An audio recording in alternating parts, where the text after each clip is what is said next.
This episode of This One For Us podcast has been brought to you by HN Flows Records. You know what? HN Flows Records is a Columbus-based record company that's giving the substance of hip-hop and bringing it back. You know, shout out to HN Flows Hip Hop. What's good, everybody? This your boy Sliz, the People's Champ, checking in, and this is This One For Us podcast. Now, this episode, I have brought men from all over the city that are doing dope things, especially in the mental health field. And even when they do their music, they use it as therapy. I'm going to let these guys introduce themselves because they're so great. What's going on, y'all? It's Sean Thompson. I am a mental health therapist, been one for the last 15 years. I'm also a voice actor working in animation. I'm also a writer. What's up, family? My name is Larry Hudson. I'm the creator and founder of Daps with Dads. I also work in early childhood education, and I'm also a father of 6. My name is Ray Woods, Black father, singer, songwriter, entertainer, voice of the Deal Breakers. I am Dr. Jesse of Redefine Mental and Behavioral Health, and we have relevant conversations to redefine lives in a radical way. So when we talk about these conversations that you have, where did you get the concept of redefine? It just kind of came to me. Of course, I knew the word, and I was also looking to kind of brand myself at that moment.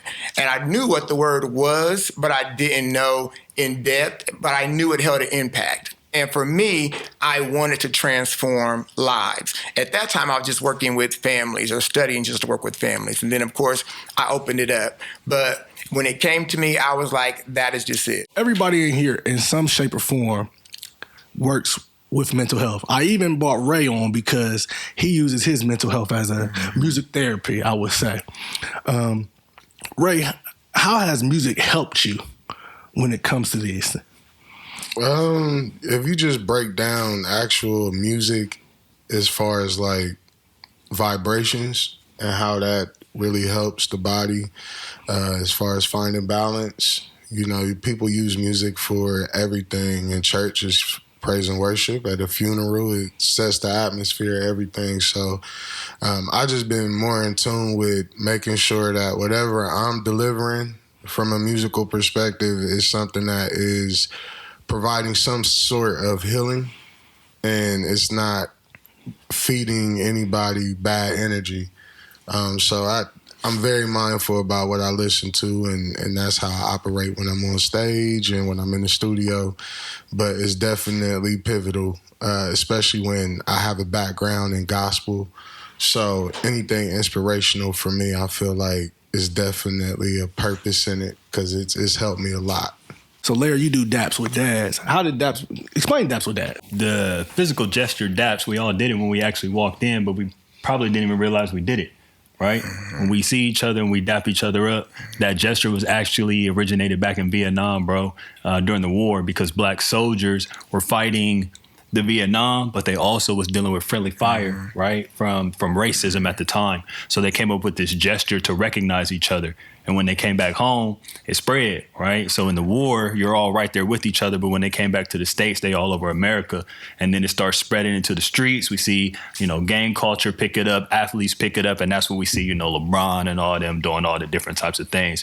So I decided to take DAPS, that physical gesture, and apply it to seeing healthy through the mental, spiritual, and emotional well-being of co-parents, bro, using my experience as a dad. Now, Sean, you are a therapist. Mm-hmm. Who do you help, assist? Well, in my daily job, I work with disabled veterans, but I'm also a home therapist. Anybody who knows me can contact me and we can set up any counseling that you might need. I don't really believe in just treating people who have Medicaid or have insurance. There's a lot of people who don't have access to those kind of things that still need help. So, and I love to do it. It's accessing trauma, accessing people's different issues that they've been having, maybe having conversations that they're not able to have in their normal life. And if I'm able to make somebody's day or life better and I have some type of direct involvement in that, I'm cool to do it. Gentlemen, you're all dads. How do you balance the hard work of being a black dad and also dealing with your own trauma? I'll speak on that. You know, the first thing that I keep at the forefront of my mind is that these kids are actually God's kids first. You know what I'm saying? He just called me to steward over them for a little bit while we were on earth. So that relieves a lot of the pressure. You know what I'm saying? I believe the word of God is true. And it says, train up a child in the way they should go. Training just means modeling, teaching, being an example. You know what I'm saying? So that has helped me to relieve a lot of the pressure that I feel to make sure my kids don't fall into the same things that I got into. If I just train them up in the way that the Bible say to go, I'll be all right. I'll be all right. I mean, I'll say the same things, just being rooted in my spirituality and what I believe in, and just understanding that I'm already being guided. So I just have to basically just trust the steps I'm taking. And then I'm in therapy actively. I go twice a month. And it's definitely something that I'm grateful for because it helps me navigate and just kind of reset when I'm kind of feeling like I'm getting overwhelmed or, just I'm always finding that moment where it's like, okay, here comes Thursday. 'Cause I know I'm about to go. And, shout out to Miss Karen, my therapist, man. She's amazing. And she's a Black woman. So that's what definitely was like, we've been locked in. But being a father, it gives you an opportunity to really learn from the things that you've seen growing up as a child. So with the trauma, it's just more so just doing the opposite, the whether it's the neglect, making sure you're present. So just learning from what you seen growing up, and then it actually gives you a chance to give grace to your parents. Yes. Because you are saying that there's no handbook to this. To this parents. You are learning on the go. And based on certain circumstances that everybody has, it could definitely, True. It's case by case. There's a quote that I heard recently. I'm a girl dad. Don't know how many people up here are a girl dad. Power to All of us. Yes, sir. All of us. Yeah. Raising a man is a difficult thing to do. My mama had to do it for me, and I turned out. You did your best.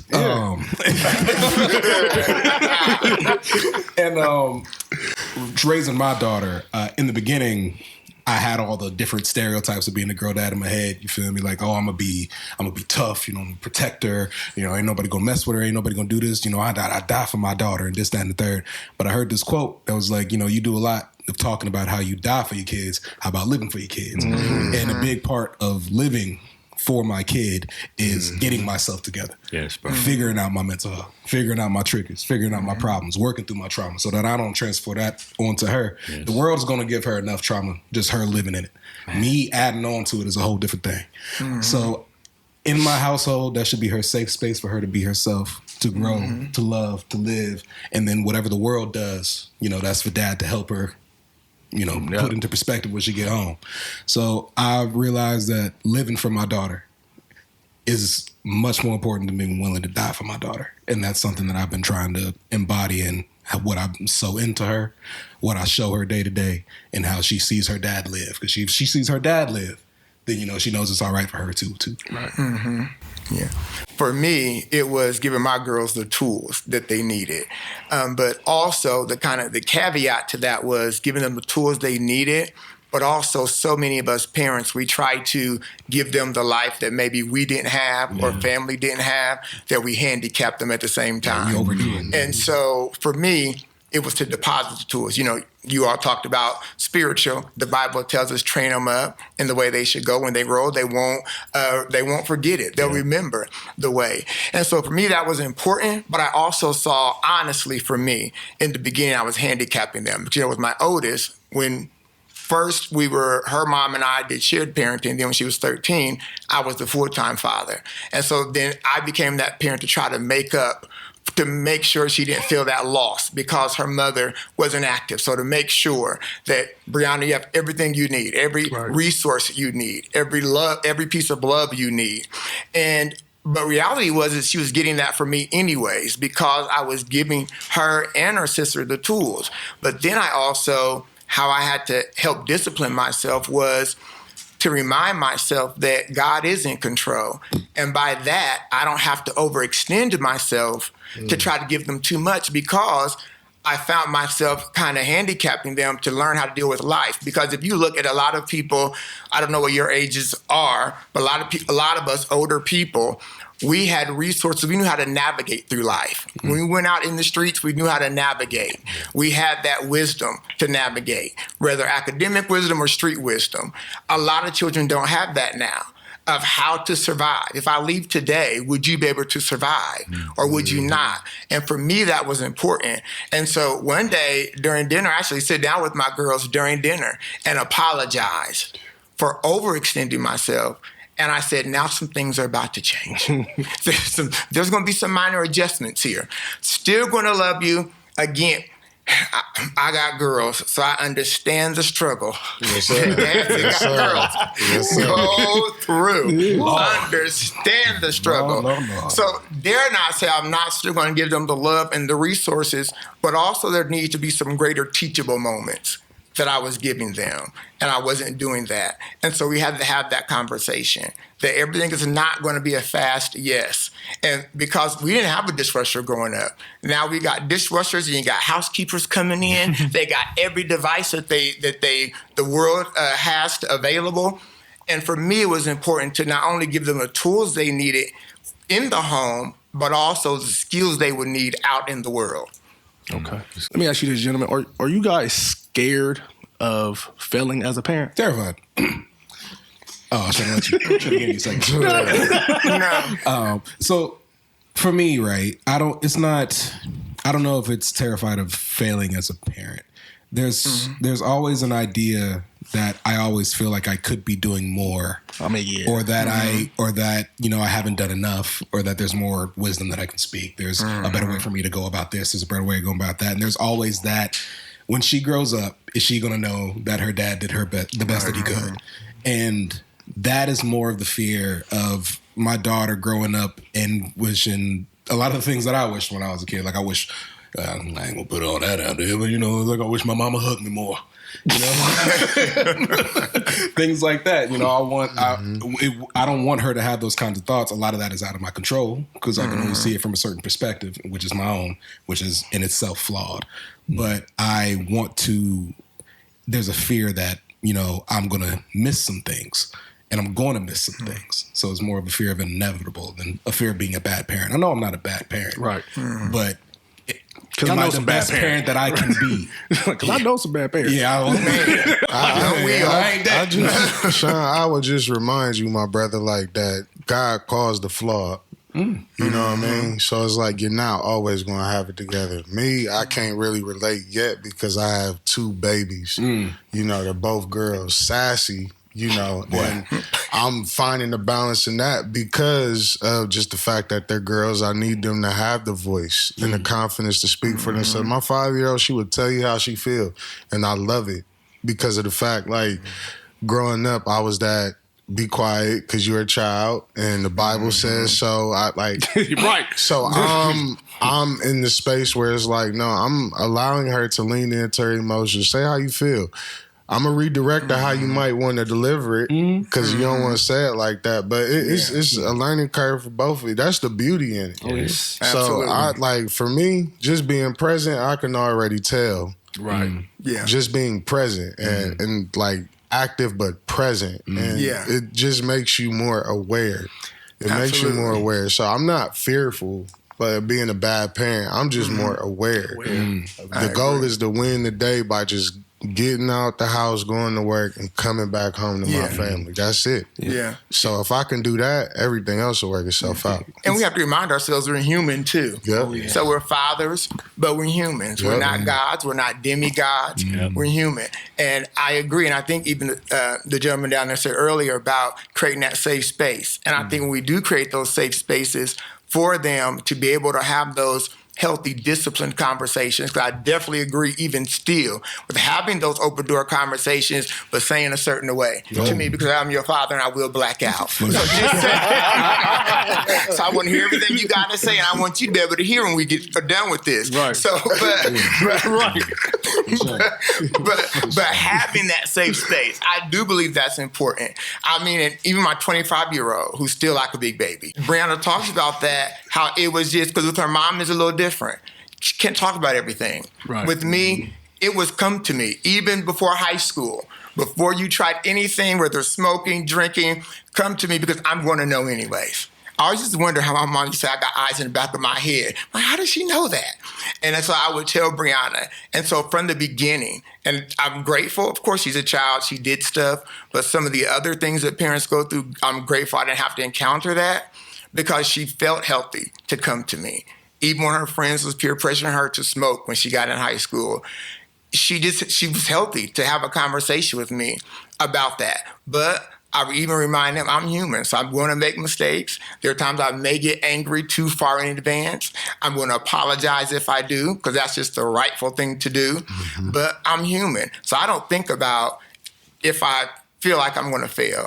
I know even at this juncture I have not, and I don't think I am. I'm human. I'm not putting that kind of pressure on myself personally. Mm-hmm. That's good. You know, I think a lot of times we forget that failure is subjective. You know, my definition of being a failure as a dad might be different than my brother's, mm-hmm. you know what I'm saying? Or mine being from the south side of Columbus might be different than somebody that grew up in Worthington. Mm-hmm. And that when we start to really think about why do I feel like I'm a failure as a parent, there's a lot of pride and a lot of ego. Mm-hmm. And the Bible warns about that. Mm-hmm. Like if you prideful and you feeling like I failed as a parent, if you really look at your track record as a dad, you're probably going to be like, I'm not failing. I'm not doing that. Right? But our pride, our ego, which comes from the enemy, who is accusatory, will be like, hey, bro, you're doing terrible. And then we sit in that, we live in that. And who ends up feeling the brunt of that? Our kids. Mm-hmm. When we feel like we're failing them, we overcompensate or we miss certain things. We're not being as present anymore, right? So we got to get past this idea of what society calls failure. You know what I mean? If you're present and showing up, training them up, you've done your job. Everything else is extra, right? Everything else is, you know, icing on the cake, some bows on the presents, right? If we do what we're supposed to do, train them up, failure isn't even really a real thing for real. It's the concept of, like with any mental health issue, a lot of people worry so much that they forget to enjoy things. Yes. And we worry so much about how we're doing, we're not enjoying what we're doing. And that's something that I'm working on, you know, is enjoying being a dad instead of worrying about how good of a dad I am. Yes. And it's something that I feel like everybody has to go through their little growing pains with. It's good. And that's crazy you said that because I started young, so yeah, you did. I'm sorry. You know, I had Nia. It's the way you said it. I did, man. I was tripping. I heard 12, but I could be wrong. So I could be wrong. I had Nia at 19, and at 19, all I knew, like my parenting style, you know, when people look at parenting styles, and I'll stand on, I love my kids, but my parenting style is Bernie Mac, Michael Kyle, because they get to the point, but they love their kids. You know what I'm saying? They love their kids, but I've learned so from and I've had Nia at 19 to 20. I've had Nia for like she's been with me in my pocket, so it was just me and her. Like there's been times where it was just me and her, and I had to feed her, and I had to be like, well, I guess I get a nugget, you know, you know what I'm saying? Yeah. So I've always told myself I wouldn't want to feel that pain again, but I know how Nori from now, because Nori's my youngest, like the difference of how I started and how I'm doing now, I just be like, you know what? I might be a good dad at the end of the day, because I mean, I tell people all the time, Nia was a trial and error baby. You know what I'm saying? You just figuring it out. I'm 19 years old. Her mother's 18. We don't know what we're supposed to be doing. But I had Nori at 30. Yeah. And I'm just like, oh, this about to be easy. Yeah. Well, you evolved too since then. For that time span. You evolved as well. So your youngest, got the perks of that. Because as you evolved and learned things in your life, that just impacted. Because fathering is just a position, it's a title. But Brian is the person. Jesse is the person. And so as a man, as I evolve and grow, it just impacts and spill over to the other compartments in my life. And fatherhood is one of those compartments. So you just evolved and grew, and she received the spillover from that. That's good, bro. You know, one of the reasons that I started our first event with Daps with Dads, it's called Coffee and Co-Parenting Conversations. It's because a lot of times we don't have men that receive the affirmations of you're a good dad from a woman. And we don't, unfortunately, see too many men appreciating moms, especially single moms, as good moms. So I try to create this space where not only we can come in and talk about things, but some of the moms in the room will hear my perspective or another brother's perspective and be like, bro, you're a good dad. right? Yeah. We're our worst critics. Yes, Absolutely. We be beating ourselves up, especially Yes. as dads. And I got hands. Man, I'm telling you, I be mad at myself. Like, why would you say that to yourself, bro? Yeah. Like, how dare you say that to yourself? Yeah. Right. Yeah. So in these spaces, we've had 2 of them so far, and I've seen women acknowledging men and men acknowledging women. Yeah. For a long time, it's been there's dad's programs and there's mom's programs. Yeah. and there's never. Yeah. But there hasn't been Yeah. anything that brought them together. True. So by the True. grace of God, we've created this space where we can come in and not just heal and grow, but affirm each other, bro. Because sometimes you just need to hear the opposite gender tell you you're doing all right. Absolutely. Absolutely. I agree. And we definitely know that fatherhood needs more highlights on it. And it's funny because when I walk in spaces and they're talking about single mothers, we know that's on billboards everywhere. And when I go in spaces and they used to get upset, I really didn't care, but it was I would change the language to single parents. Yes. Because reality is there are single fathers. The percentage is not as high as single mothers, but the reality is that they are out there. So when I walked in spaces, it was not just single mom, dad is horrible. Either he was in jail or he was on drugs or he was just crazy. Right. Like that's not the narrative for our fathers. And so I said we have to change the narratives in our community, or especially as fathers, if we weren't secure within ourselves, we would become self-assassinators.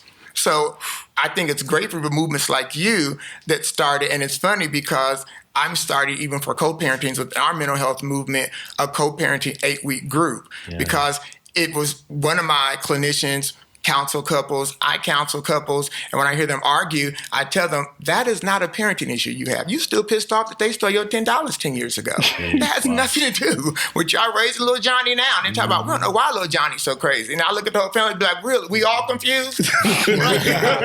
Are we all confused in this office here? I absolutely have the answers to that. So, and it was just even with co-parenting. We learn how to co-parent healthy. You don't have to be in the same home. Correct. To build a healthy environment and a cohesive environment. And so it's important to change those dynamics.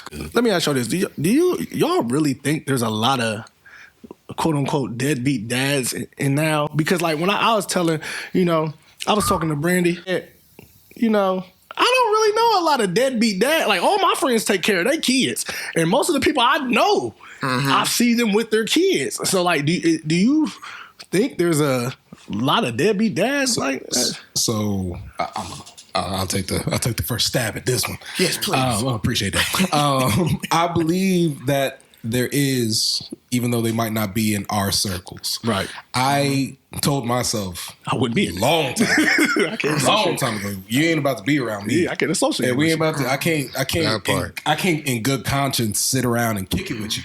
That And I part, know that you yeah. ain't taking care of your business. Preach. And that's in a lot of different. That's a lot of different situations. Like if you messing up overall, I don't really need to be sitting here kicking it with you, having a whole bunch of fun when you need to be handling yourself, handling your business. So if I know for a fact that you aren't handling a child somewhere, wondering where you at, but you out here kicking it with the boys, we can't be Can't even we can't be having that. Yeah. So I can say the same thing that you do. I don't know a lot of things. I don't know a lot of deadbeat dads either. I just But don't. that's by selection. Yeah. You feel me? Yeah. I probably done ran into 2, 3, 4, but they didn't stay in my orbit for very long. Right. You know what I'm saying? So while I believe there's way too many people in the world to say that, are there that many XYZ? Absolutely. For sure. There's those out there, even though they're not around me, around you, whatever. They exist. And that those stories are real, those problems are real, those situations are very, very real. However, all that we can really do is Do our part. do it ourselves, Yeah. and the people that are close to us, empower them to do what they need to do as well, and make good examples for other people to follow. I agree. But I do absolutely believe there's some deadbeat dads out there. Actually, it's- therapeutically, I have I was about to medical say, evidence. Yeah. I have medical It's true. documented evidence that there are indeed. Like, I mean, definitely I know that's there is. true. I know there is. You know what I'm saying? And I don't want to harper on this too long, but I know there is. I just was thinking, like, man, like all my friends take care of their kids. Like they can't even say. But let me Yeah. ask you this. Because Ray, you just no. Because Ray got the newbies. He got the baby. Yeah, I got the pups. What is your thought process right now with because we already been our kids in grade school. Yes, Lord. But like with you right now, like I would want to know, like, how old are you? I'm 36. 36. So you had Jordan. You know what I'm saying? You did it the right way. Thankfully. You did it because I was rebellious. I was trying. I wanted to be a dad so bad. Like, you know what I'm saying? I was so anxious to be a dad. Like I was trying. I was batter up. So God works in mysterious ways. So how do you feel as a 36-year-old new parent? Like, how do you feel? Man, it's I laugh. I'm already looking at the Kango hats, you know what I'm saying? For when graduation come around, like I'm getting the linen suits together already. But man, it's for me, it's every day, it's a day by day, like just one day at a time. I am an overthinker. So I'm somebody that I'm thinking down the line already. Like right now, my thought process is truly get the bag, Yeah. smoke your weed, and get your guns. Right. And because I mean, like I'm overprotective, so it's like I'm in the gym constantly because it's like This nigga ain't gonna make my face. exactly. Gonna break my You know daughter's what I'm heart. saying? I'll Like, be damned. And these young dudes now huge too. Yeah, Bigger than and like man, I'm paying attention to that. Like when I pick my baby up from school, like I'm looking at these boys like, bruh, Yeah, they're not little. one of them is going to try to like, hey, I want to talk to your daughter, and I'm already going to be like, no, like you have no train. I mean, there's some good little boys at the school, but like my daughter be telling me like, Daddy, I got a boyfriend. I'm like, you have a friend that's a boy. There you go. You know what I mean? Like Single till you 30. You just made that's why I tell her. Single till you 30. You gotta wait till you 30. And like I'm There you joking, go. obviously, but like seriously. But I'm seriously. I'll be for real. Yeah, I'm like, yeah, I'm dead. Like serious, like gonna chill out. Don't say that to me because I'm not ready for it. Yeah. So it's a day by day, a lot of prayer for real, like day It's by all day, right. and just take You it one still day at a have it, time. Ray. I'm a therapist and I'm still that way, so it's all right. Yeah. Let me ask you this, and I think me and you are in a comfortable space, Jesse. How does it feel to be in that community and still be a parent? I'm just me. I know that's I mean, there's no other way around it for me. so. Like, how did you explain it to him? Because eventually, That I was bisexual. When I talked to my children about it, it was kind of just hell. I found out myself just out the blue. I don't know how it happened, to be honest. But it was funny because my youngest, Brielle, initiated the conversation because one of her friends' uncles liked me. I said, Brielle, never. Don't even worry about it. Not an issue. She, I won't worry about it. I know you, Dad. They don't know you. Good. See how the Lord is leading you? You're anointed. See, so for me, I don't care what a person's sexuality is for me, whether heterosexual, bisexual, homosexual, whatever, all these other 30 sexuals they got out now that I'm not trying to rehearse and never probably will. But for me, it's about, I'm just saying, for me, it's about morals and integrity. okay, Like, I don't think, just like when I go to some spaces and when LGBT hosts have me in some of their spaces, and then you see a heterosexual person there and nervous because they just think all homosexuals want them. I used to be like that, but then I had to tell see, and somebody. people shouldn't, because see, there was this one big guy folks was afraid of in Georgia. See, I'm one of those crazy ones that Quentin Sanders raised. So I wasn't really worried, and he was there to encourage, the HIV population. I guess he has an HIV organization, and I just didn't see. For me, I didn't see how he was going to do that, and yet have this false image in his head at the same time of degrading them, because it was very visible. And he did say that his thought was when he goes in those spaces, he's extra careful, takes his wife, because he know how the homosexuals could be. And I mean, and it didn't offend me, but it offended a lot of others. And so we were talking, taking pictures afterwards, and I asked if I could give him a piece of advice. He gave me permission. And I said, sir, when you are ugly in every community. It's not just the homosexual community. It's not just the heterosexual community. So when you're ugly, some spaces you don't have to be concerned about. No, when you are ugly, you don't have those concerns in spaces. You can do a speech at the Smurf convention. You're safe. Hey, I gotta say, Gargamel don't want you. Hey, You're Dad, safe. I gotta say, my cousin, shout out to my cousin Austin. I don't mean to cut you off, but No, it's you're funny good. because I was 13. I was a kid, and I'll never forget. I was that like, oh man, he was rich broken, but I mean he was gay and like he was cool. And like we had to talk about it and it changed my whole perspective. Yeah. And like I kind of told him like, yeah, you know, I just be afraid, like, you know, and he was like, man, he said, let me tell you something, like, nah. It don't go down because like that's that. your bedroom activity. That's sexual. That's not your character. Yeah, exactly. Yeah, and that's basically what he that said cracks to me up when people just think that. I'll be down on the inside. Like, somebody need to tell you that you're ugly as hell. That nobody wants you. Your wife probably don't want you. Hey, Oh my God, like, this nigga is wow. And so, and for me, I know everybody don't do that. Now, he did get pissed off. I think he made some little threat or something. I said, sir, I am that one. I like that kind of foolishness. I am the therapist that will meet you in the parking lot. I don't care how much weight you lift or nothing. I like that kind of foolishness. We will see who's going to win in the end. See, I'm that one.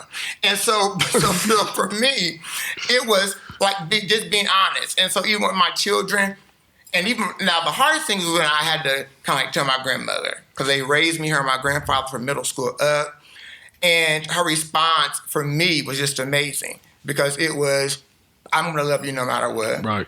And you're Jesse. I know your character. It wasn't just because like, okay, now I mean like both sexes, I'm about to go out here and be a hoe. I wasn't a hoe when I was just heterosexual.